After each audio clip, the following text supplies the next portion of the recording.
Negotiating 101, better ways to get prices on almost every single deal.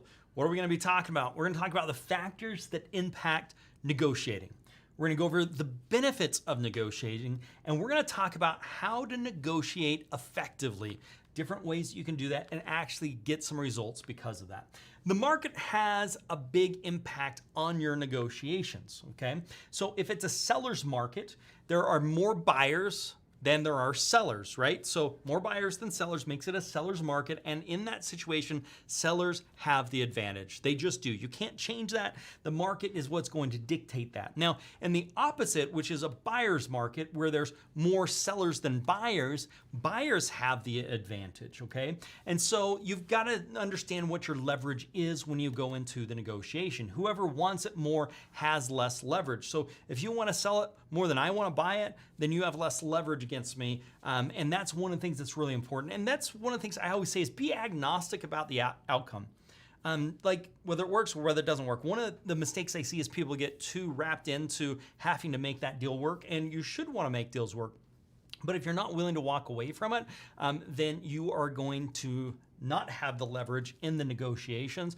So you've got to be willing to walk away from it. You're happy to buy and sell or happy to move on, right? Like I'm happy to help out. I'm happy not to help out. Being willing to walk is probably the number one most beneficial negotiating technique of all time. And that also means you can't get emotional, okay?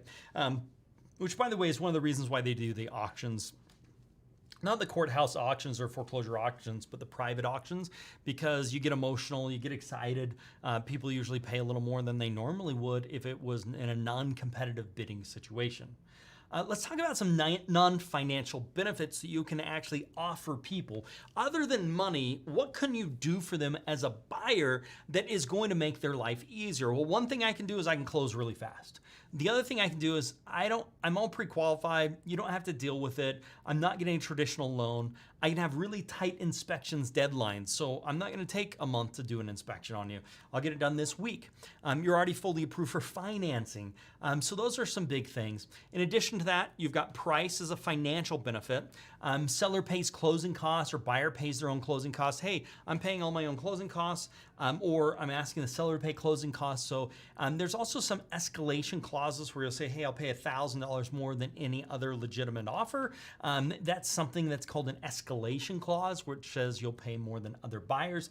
The other thing you can do as a buyer is say, hey, I'll pay above appraisal value if you're doing those negotiating. Now you say, well, Ryan, that's not really going to help me as a real estate investor. Well, it could. It depends on what type of investing. If you're doing fix and flips, if you're doing BRRRR, if you're trying to do some long-term holds, it's really just depends. But I want to talk about all of the benefits there. The other big thing is ask for things to be included. When it is a buyer's market, I have gotten all kinds of stuff. I've gotten motorcycles, I've gotten furniture, I've gotten all kinds of things saying, hey, I want all this stuff included. Or on the reverse, you could say these things have to be excluded. Hot tub, furniture, you name it, everything is in there. And that's one of the things we'll talk about. When you give, you need to get. And so we'll talk about that here in just a moment as well. But you've got to appeal to emotion, okay? You can write a letter why you should sell us the house if you're a buyer, if there's a personal connection. You can use the negotiation, gather as much information as possible. Information is the key to negotiating. That allows you to get a win the more you know. You don't really want to be the first person to make an offer. And as you are meeting with them, your body language and facial expressions really, really matter. So anytime somebody gives me a price, like what would make sense, and they give me a price, I don't care if it's $50,000 or $300,000. When they give me their price, I'm like, oh, really? So I take it a little offensive in my body language when they throw out the price, because if I just smile and say, oh yeah, they think I'm agreeing with them. So I want them to make sure they know, oh man, is that the best you can do? So we'll talk more about that here in just a minute. Understand the underlying why. If you don't know why somebody is selling, then you don't know their motivation, okay? You have no clue what their motivation is. Oh, they want to sell because they're moving. Yep, why are they moving?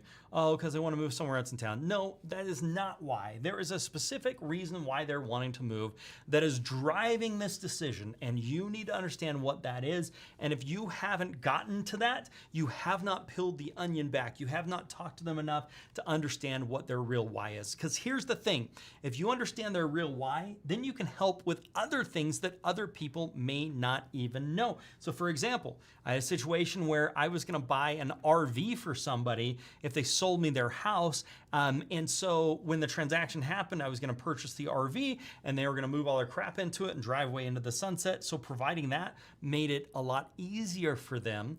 And that was part of the deal. Well, what did I do? I just baked it into the numbers as to what I could offer them and what I could do. Now, a couple of general tips when we talk about negotiating. You have 2 ears and 1 mouth, and it should be that way.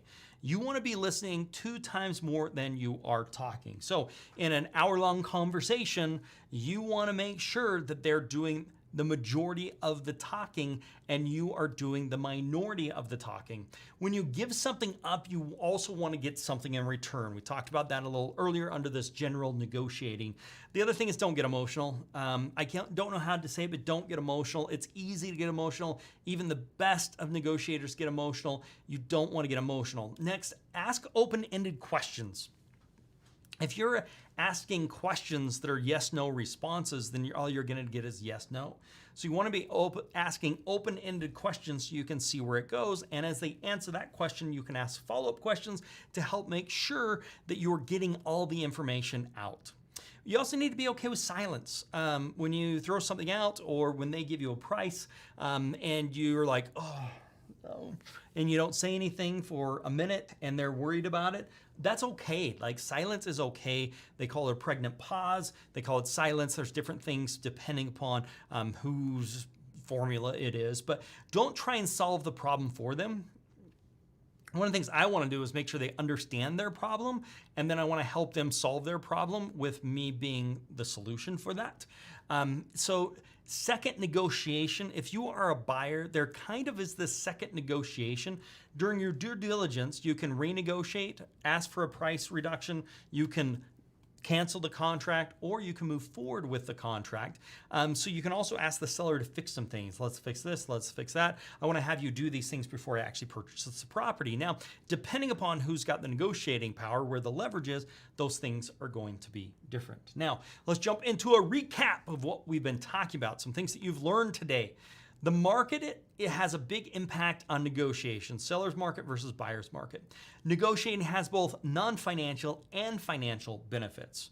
Appealing to emotion of the person you're going to negotiate with. Gather as much information as possible. Okay, let them get a win. Don't make the first offer. Body language actually matters. Understanding the underlying why are they wanting to do this, listening 2 times more than you actually talk. Give something and get something in return. If you're gonna get a lower price, if you're gonna give away a little bit lower price or a higher price, you wanna get something in return for those types of things. Don't get emotional. Ask open-ended questions, not yes/no questions, and be okay with silence.